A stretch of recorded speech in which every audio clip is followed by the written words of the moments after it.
सभी कैसे हो। आप सभी का मेरे चैनल पर स्वागत है। मैं इलेक्ट्रोस्टैटिक्स का अभी तक 10 लेक्चर यूट्यूब पे डाल चुका हूँ, जिससे आप भली भांति परिचित होंगे। यदि आप मेरे लेक्चर से अभी तक परिचित नहीं हुए हैं तो एक बार ज़रूर देखें। फिर भी मैं चाह रहा हूँ, मेरी इच्छा है कि एक ऐसा लेक्चर जो chapter 1 electric field and intensity है उसको केवल 15 मिनट में सॉल्व करके कंप्लीट करवा दे।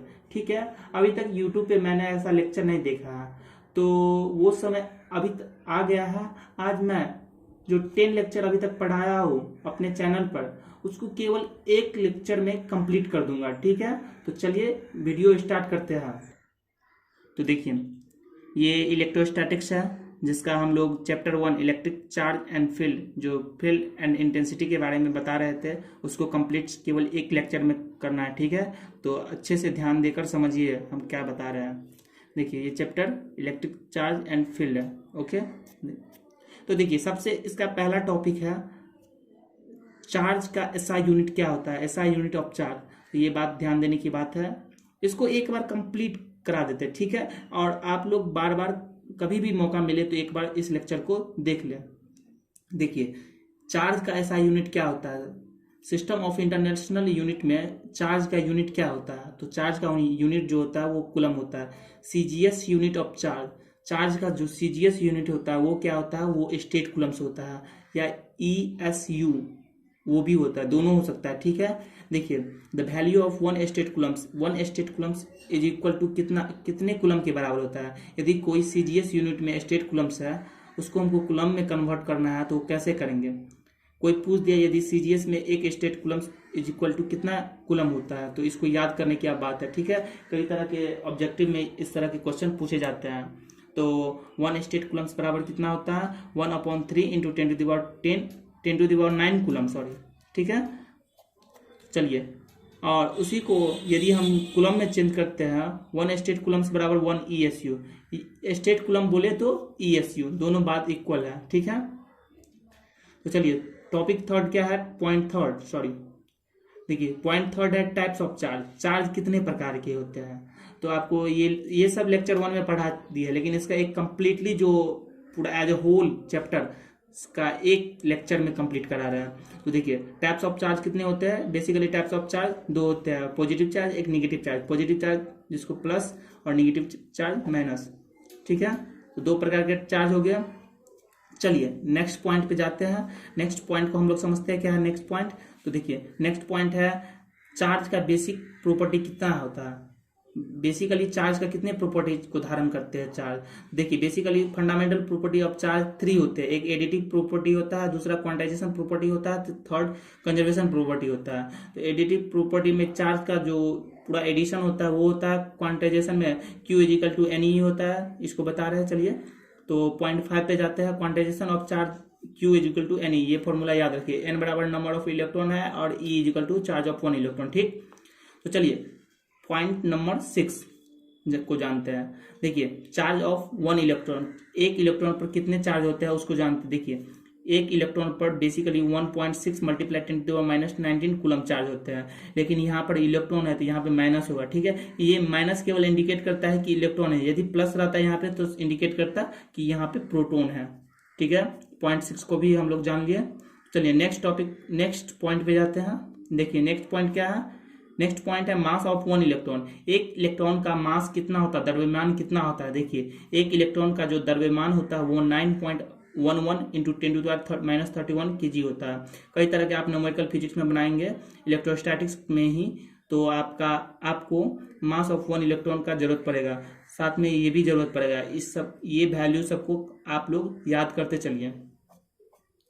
चलिए नेक्स्ट पॉइंट पे जाते हैं। नेक्स्ट पॉइंट को समझते हैं क्या है, मास ऑफ 1 प्रोटॉन। एक प्रोटॉन का मास कितना होता है, जो पॉजिटिव चार्ज होता है प्रोटॉन, उसका मास कितना होता है।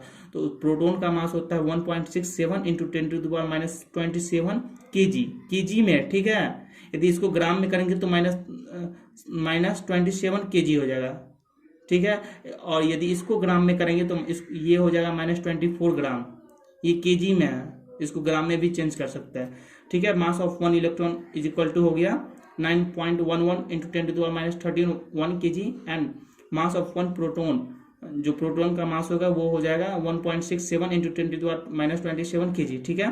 तो पॉइंट नंबर 9 पे चलते हैं। क्या है पॉइंट नंबर 9, उसको देखते हैं। देखिए पॉइंट नंबर 9 है, ये बता रहा है कि कुलम्स लॉ हम लोग पढ़े हुए हैं, शायद मुझे लग रहा है कि लेक्चर 2 में हम लोग कुलम्स लॉ को जाने हैं, और यहाँ पे जानते हैं कि कुलम्स लॉ क्या है, इसका शॉर्ट फॉर्म में जानते हैं। देखिए कुलम्स लॉ बेसिकली हमको एक फोर्स देता है, दो चार्ज के बीच जो फोर्स लगता है, फोर्स ऑफ अट्रैक्शन या रिपल्सन जो लगता है, उसका वैल्यू देता है। तो देखिए कुलम्स लॉ से हम पाते हैं कि फोर्स जो होता है वो 1/4πε0 होता है, multiply 1/4πε0 multiply Q1 into Q2 upon R²। ऐसा यूनिट फोर्स का न्यूटन होता है, इसलिए ये जो फोर्स का वैल्यू निकलेगा वो न्यूटन में होगा, ठीक है। देखिए यहाँ पे where 1/4πε0 is equal to the 9 multiply 10⁹ newton metre square per coulomb square. इसको हम लोग, ये यूनिट कैसे होता है इसको भी हम लोग प्रूव करके दिखाया है, ठीक है। तो ये वैल्यू कम से कम आप याद करके रखिए, क्योंकि फोर्स जब भी आप निकालिएगा दो चार्ज के बीच, तो ये वैल्यू की आप लोग को आवश्यकता पड़ेगी, जरूरत पड़ेगी। और मैं अभी नोमेरिकल आप लोग के बीच नहीं लाया हूँ, नोमेरिकल जब लाऊंगा तो लगभग जितने भी वैल्यू हम बता रहे हैं उस सभी वैल्यू की आवश्यकता पड़ेगी आप लोग के बीच, ठीक है। तो चलिए नेक्स्ट पॉइंट को जानते हैं। Coulomb's law is valid only for point charge. Point charge के लिए कुलम्स लॉ वैलिड होगा, क्योंकि लिमिटेशन में हम बताए थे कि ये पॉइंट चार्ज के लिए वैल्यू होता है, इसका जो रेंज होता है वो 10⁻⁻15 मीटर से लेकर 10⁻18 मीटर तक के बीच का रेंज केवल होता है, ठीक है। इससे ज़्यादा दूरी या इससे कम दूरी पे ये बिलोंग्स नहीं करता है। तो यही सब है, कुलम्स लॉ जो वैलिड होता है वो केवल पॉइंट चार्ज में। इस तरह के प्रश्न जो है ऑब्जेक्टिव, इस तरह के प्रश्न को आप कंप्लीट कर लीजिएगा तो इलेक्ट्रोस्टैटिक्स का जो फर्स्ट चैप्टर है इलेक्ट्रिक फील्ड इंटेंसिटी, वो आपका कंप्लीट हो जाएगा, ठीक है। तो नेक्स्ट बिना समय बर्बाद किए नेक्स्ट पॉइंट पे जानते हैं। देखिए नेक्स्ट पॉइंट क्या है, in SI unit the exact value of the combination of 4πε0 क्या होता है। 4πε0 का जो एग्जैक्ट वैल्यू होता है वो कितना होता है, वो जो होता है 10⁻⁷ अपॉन c², ठीक है। तो इसको ऐसे लिख सकते हैं, बराबर कूलम स्क्वायर पर न्यूटन पर मीटर स्क्वायर, इसको ऐसे लिख सकते हैं, ठीक है। तो नेक्स्ट पॉइंट हम लोग जानते हैं, नेक्स्ट पॉइंट है इलेक्ट्रोस्टैटिक्स फोर्स कांस्टेंट। इसमें जो इलेक्ट्रोस्टैटिक्स फोर्स जो था उसका कांस्टेंट होता है, उसका एब्सोल्युटली वैल्यू कितना होता है उसको जानते हैं। देखिए 1/4πε0 जो कांस्टेंट होता है वो होता है, इसको के से भी हम इंडिकेट कर सकते हैं, और उसका जो एब्सोल्युटली वैल्यू होता है वो 8.98755 multiply 10⁹ newton metre square per coulomb square होता है, ठीक है। और इसको ऐसे भी लिख सकते हैं, जहां पर हम वैल्यू का उपयोग करते हैं तो ये वैल्यू लेते हैं, ठीक है। लेकिन यदि कोई पूछ दिया अप्रोक्सीमेट कितना होता है तो ये होता है, ठीक है। और इसका जो यूनिट होता है Newton metre square per coulomb square. तो चलिए इस टॉपिक को जान लेते। मेरी आपसे एक रिक्वेस्ट है कि आप सभी इस कम से कम इस वैल्यू को याद कर ले, ठीक है। तो नेक्स्ट पॉइंट को जानते हैं। नेक्स्ट पॉइंट है कि permittivity of free space. Free space में परमिटिविटी का वैल्यू कितना होता है। तो देखिए फ्री स्पेस में परमिटिविटी का वैल्यू जो होता है वो 8.85 इंटू 10⁻⁻12 कूलम स्क्वायर पर न्यूटन पर मीटर स्क्वायर। इस यूनिट को भी हम लोग सत्यापन कर चुके हैं। तो चलिए नेक्स्ट पॉइंट भी हम लोग देख लिए, इसके अगला पॉइंट देखते हैं। Point number 14, the SI unit of permittivity. Permittivity का एसआई यूनिट कूलम स्क्वायर पर न्यूटन पर मीटर स्क्वायर। एक बार आप यदि कहीं पे बैठे हो तो मेरे साथ दोहराइए, इसका जो यूनिट है वो अपने मन में ही या अपने मन से बाहर निकाल के बोलिए जो हम बोल रहे हैं। देखिए the SI unit of permittivity coulomb square पर न्यूटन पर मीटर स्क्वायर। इससे आपकी मेमोराइज पावर जो है वो बढ़ेगी और तुरंत आपको याद हो जाएगा, ठीक है। देखिए 1 कूलम बराबर कितना होता है, 3 मल्टीप्लाई 10⁹ स्टेट कूलम्स और ESU। State coulomb CGS coulomb है बताए थे, और दोनों एक ही यूनिट है, ठीक है। तो इसको भी जान लिए। और पॉइंट नंबर हम 16 पे जानते हैं, डाइलेक्ट्रिक कांस्टेंट। देखिए डाइलेक्ट्रिक कांस्टेंट क्या होता है, ये रेशियो होता है epsilon upon epsilon not, force of vacuum upon force of medium को जो आप निकालिएगा ऊपर वाला कट जाएगा और तो बच जाएगा क्या, एप्सिलॉन अपॉन एप्सिलॉन नॉट बच जाएगा, ठीक है। पॉइंट नंबर 17 को जानते हैं, electrostatics force in vacuum. Vacuum में इलेक्ट्रोस्टैटिक फोर्स क्या होता है, 1/4πε0 multiply Q1 into Q2 upon R²। ये वैक्यूम में होता है, ठीक है। पॉइंट नंबर 18 को जानते हैं, electrostatic force in medium. Medium कोई सा भी मीडियम में रहेगा तो मीडियम का वैल्यू उसमें डिवाइड में चला जाता है, ठीक है। यहाँ पे जो के है वो अलग अलग मीडियम का अलग अलग वैल्यू रिप्रेजेंट करता है, ठीक है। देखिए के इन वाटर में जो होता है वो 80, वाटर के लिए 80 होता है, एयर के लिए 1.0054 जो अप्रॉक्सीमेट 1 होता है, एंड वैक्यूम के लिए 1, ये तो आप लोग जानते ही है, ठीक है। तो नेक्स्ट पॉइंट को जानते हैं, principal of super imposition of electric force को हम जानते हैं। तो सुपर इम्पोजिशन प्रिंसिपल को हम लोग जानते हैं कि किसी भी फ्री स्पेस में जब n number of charge particle आता है तो उसके बीच जो फोर्स लगता है वही होता है। इस तरह से हम निकालते हैं, ठीक है। और इसके बाद हम पॉइंट नंबर 20 पे जाते हैं। पॉइंट नंबर 20 क्या है, देखिए electric field intensity. Electric field intensity का जो एसआई यूनिट होता है वो क्या होता है और उसका जो फॉर्मूला होता है वो क्या होता है। देखिए इसको ई वेक्टर से इंडिकेट किया जाता है और E vector is equal to होता है F vector upon Q naught. F बराबर फोर्स, क्यू नॉट बराबर एक कोई पॉइंट चार्ज है, ठीक है। तो यहाँ से हम लोग फोर्स भी निकाल सकते हैं। ये फोर्स बराबर हो जाएगा क्योंकि ये डिवाइड में तो इस साइड जाएगा तो मल्टीप्लाई में हो जाएगा। फोर्स इज इक्वल टू हो जाएगा electric field intensity dot Q not, ठीक है। तो intensity is vector physical quantity. Intensity जो है वेक्टर फिजिकल क्वांटिटी है। आप लोग कृपया इसका स्क्रीनशॉट भी मार सकते हैं। मैं आपके लिए एक अलग से टाइम दूंगा स्क्रीनशॉट मारने के लिए, ठीक है, अभी न मारे। देखिए तो नेक्स्ट पॉइंट है 21, SI unit of electric field intensity. Electric field intensity का एसआई यूनिट क्या होता है, न्यूटन पर कूलम। ये होता है इलेक्ट्रिक फील्ड इंटेंसिटी का एसआई यूनिट न्यूटन पर कूलम होता है, ठीक है। पॉइंट नंबर 22 में क्या है, dimension of electric field. Electric field का डायमेंशन कैसे निकाला जाता है। देखिए ये सब जो प्रश्न है, ये सब प्रश्न कई तरह के न्यूमेरिकल में भी आप लोग के लिए काम आएगा, हेल्पफुल रहेगा। और कई तरह के ऑब्जेक्टिव, जैसे बिहार बोर्ड के कई तरह के ऑब्जेक्टिव में डायमेंशन, इलेक्ट्रिक फील्ड इंटेंसिटी का डायमेंशन पूछ दिया जाता है। तो इस तरह के ऑब्जेक्टिव आप कम से कम याद कर ले एक बार, कम से कम 3 या 4 पेज के, मैं जानता हूँ कि 3 या 4 पेज के केवल ये ऑब्जेक्टिव होगा, ठीक है। तो इसको कम से कम एक बार याद करते रहे, जिससे आप लोग के लिए यह बहुत बेनिफिट साबित होगा। तो देखिए इसका डायमेंशन क्या होता है। इसका डायमेंशन जो होता है वो होता है, जो मास होता है 1, उसका पावर 1 होता है, लेंथ का 1, टाइम का पर क्यू होता है और एम्पियर का पर 1 होता है। इसको देखते रहिए, आप लोग बनाते रहिए। इसको हम लोग साबित भी किए हुए हैं, ठीक है। पिछले वाले लेक्चर को आप क्लिक करके एक बार देखिएगा, इस सबको कैसे साबित किया है वो आप लोग सीख सकते हैं उसमें, ठीक है। तो नेक्स्ट पॉइंट को हम लोग जानते हैं 23 point number, electric field intensity due two point charge. Point charge के फॉर्म में इलेक्ट्रिक फील्ड इंटेंसिटी का वैल्यू क्या होता है, इसको भी हम लोग प्रूव किया है। देखिए मैग्नीट्यूड के फॉर्म में E is equal to 1/4 multiply Q upon R square. लेकिन फोर्स में जो होता है वो 2 क्यू रहता है, 2 चार्ज के बीच रहता है फोर्स। लेकिन यहाँ पे इलेक्ट्रिक फील्ड इंटेंसिटी होगा वो केवल 1 क्यू होगा, ठीक है। ये सोर्स चार्ज रहता है, ये जो चार्ज है ये सोर्स चार्ज है।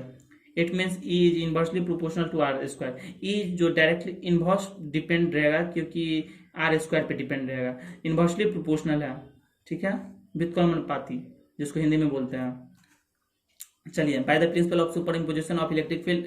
सुपर इम्पोजिशन प्रिंसिपल है इलेक्ट्रिक फील्ड इंटेंसिटी का, उसी तरह से उसका समेशन हो जाएगा किसी भी फ्री स्पेस में जो होता है, ठीक है। पॉइंट नंबर 25 पर चलते हैं हम लोग।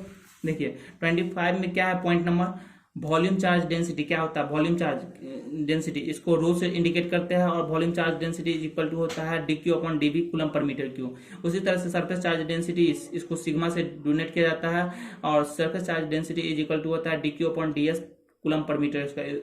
इसी तरह से लीनियर चार्ज डेंसिटी जो होता है उसको लेमडा से इंडिकेट करते हैं और इसका जो एसआई यूनिट होता है वो dq अपॉन dl कूलम पर मीटर होता है, ठीक है। तो देखिए इस तरह की चीज को आप लोग कम से कम याद रखिए। ये सबसे इम्पोर्टेंट, आज तक जो भी लेक्चर हम लोग आपके बीच लाए हैं उसका सबसे इम्पोर्टेंट लेक्चर ये है। इस लेक्चर को कम से कम आप मिस न करें और इस लेक्चर को जितना हो सके 2 बार 3 बार 4 बार सुने आप, तभी आप लोग को अच्छी तरह से समझ में आएगा।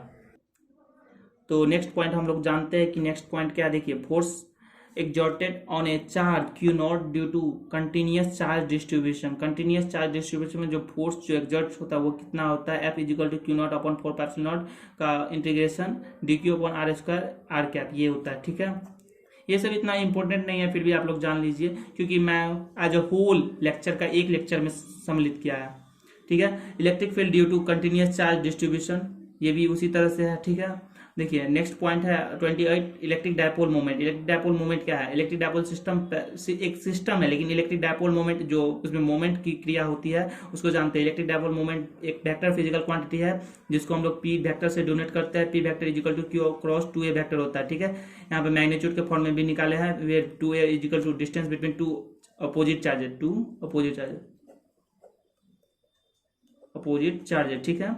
तो ये एक निग्लेजेबल डिस्टेंस है जो एकदम लिस्टम सेपरेटेड रहता है, 2 चार्ज के बीच लिस्ट एकदम छोटा सा छोटा सा सेपरेट रहता है दोनों चार्ज के बीच, ठीक है। तो पॉइंट नंबर 29 को जानते हैं। 29 क्या है point, unit of dipole moment. Dipole moment का जो यूनिट होता है वो क्या होता है, क्योंकि देखिए क्यू होता है, क्यू का यूनिट कूलम होता है और ये लेंथ है तो लेंथ का ऐसा यूनिट मीटर होता है, तो इसका डायपोल मोमेंट का हो जाएगा ऐसा unit coulomb metre. Dipole moment is a vector physical quantity, ठीक है। डायमेंशन भी उसी तरह से निकाल लीजिए। पी वेक्टर का डायमेंशन जो निकलेगा वो एम नोट होगा L1 T1 A1 ये होगा। इसको याद रख लीजिए। आप लोग उस टाइम में बनाने की जरूरत नहीं कीजिए, बनाने की आवश्यकता नहीं है, केवल आप याद कीजिए, क्योंकि आपको बनाने में फिर टाइम लगता है, इसीलिए आप याद करते चलिए, क्योंकि हमारे पास उतना टाइम नहीं रहता है। कोई भी जब हम प्रश्न ऑब्जेक्टिव बनाते हैं तो उसके लिए हमारे पास उतना टाइम नहीं रहता है, इसलिए आप याद करते चलिए इस सबको।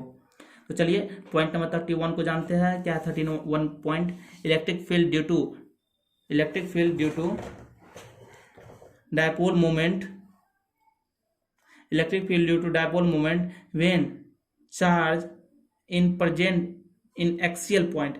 इलेक्ट्रिक फील्ड क्या होगा ड्यू टू डायपोल मोमेंट के टर्म में, जब किसी भी कोई भी चार्ज एक्सियल पॉइंट पे होगा तो इलेक्ट्रिक फील्ड इंटेंसिटी का वैल्यू क्या होता है, देखिए E is equal to 1/4πε0 multiply 2p upon X cube, ये होता है।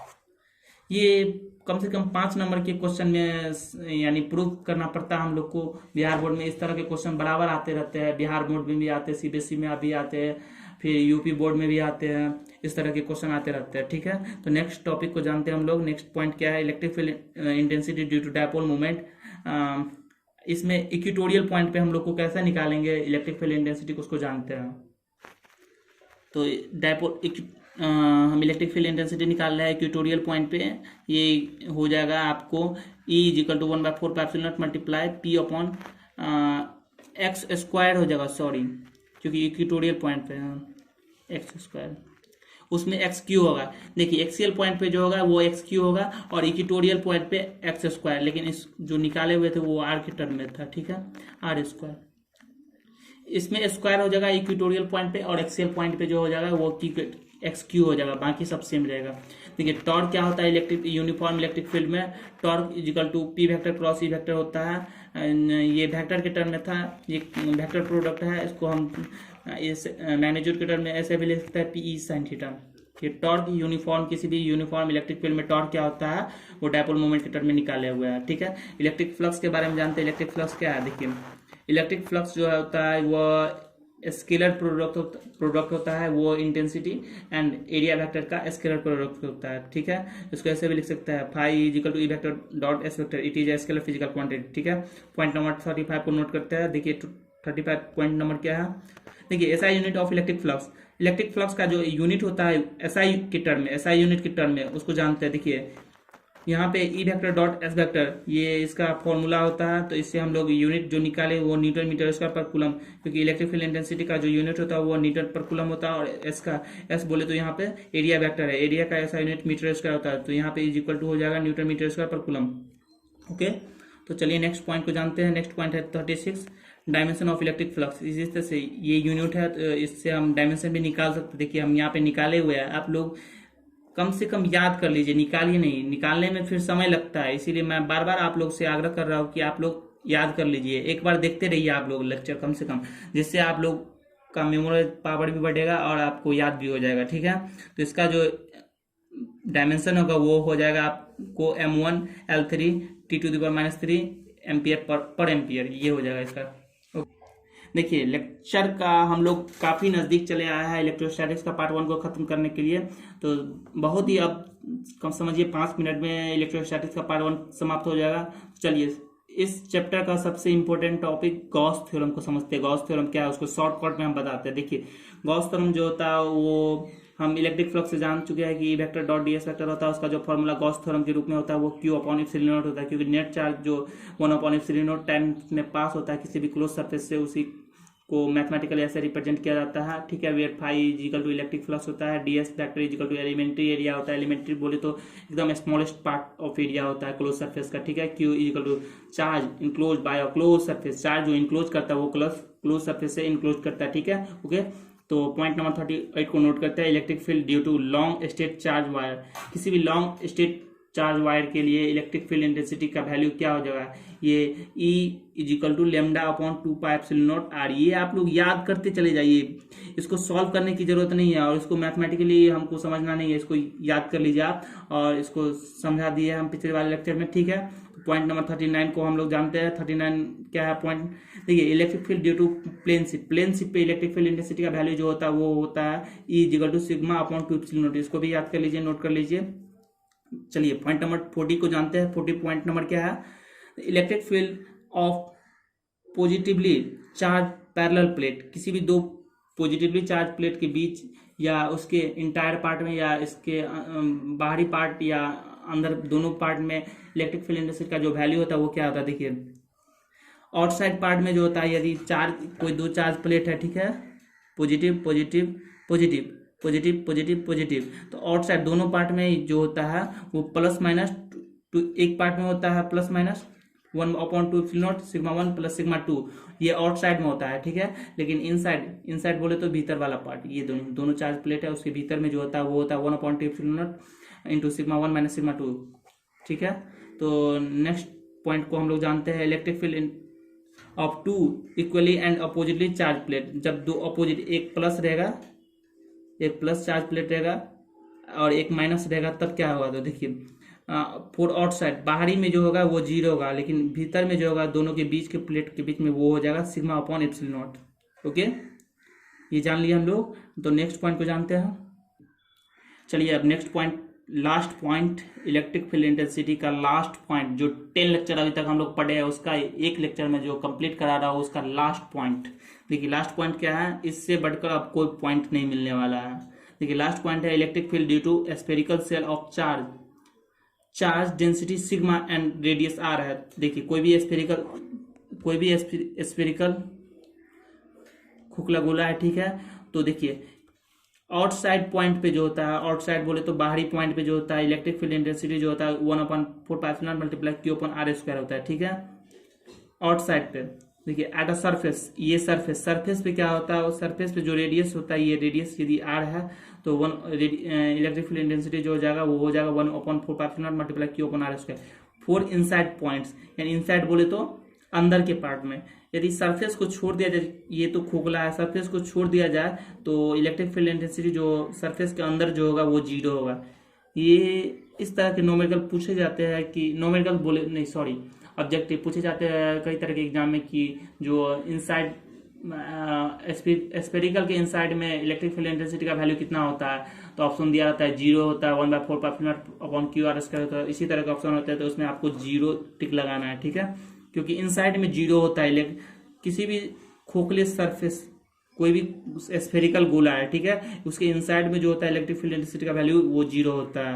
तो ये लेक्चर अभी खत्म हो गया और मैं एक बार आप लोग के बीच पूरा पन्ना का स्क्रीनशॉट मारने के लिए आग्रह कर रहा हूँ। तो देखिए आप लोग इसका स्क्रीनशॉट मार सकते हैं, ठीक है। और मैं आप लोग से उम्मीद करता हूँ कि ज़्यादा से ज़्यादा इस लेक्चर को शेयर करिए, क्योंकि ये केवल 15 मिनट में आप लोग का इलेक्ट्रोस्टैटिक्स जो पार्ट 1 है इलेक्ट्रिक फील्ड एंड इंटेंसिटी उसको कंप्लीट करा रहा है ये लेक्चर।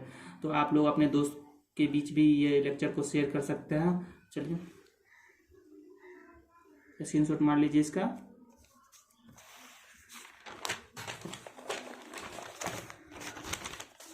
देखिए टोटल पॉइंट शायद 42 था, ठीक है, मान लीजिए इसका स्क्रीनशॉट।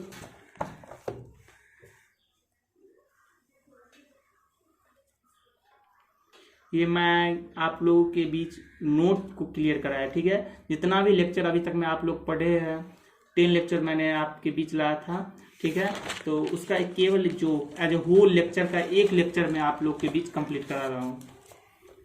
एक लेक्चर में 10 लेक्चर को मैं सम्मिलित किया है।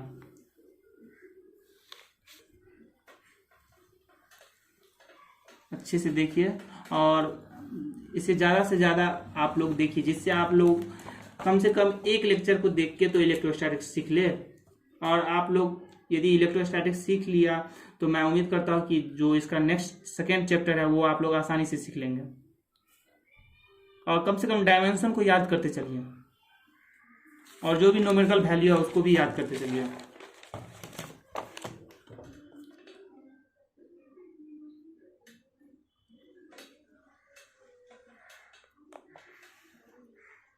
देखिए ये गॉस थ्योरम जो है इस भी आया है,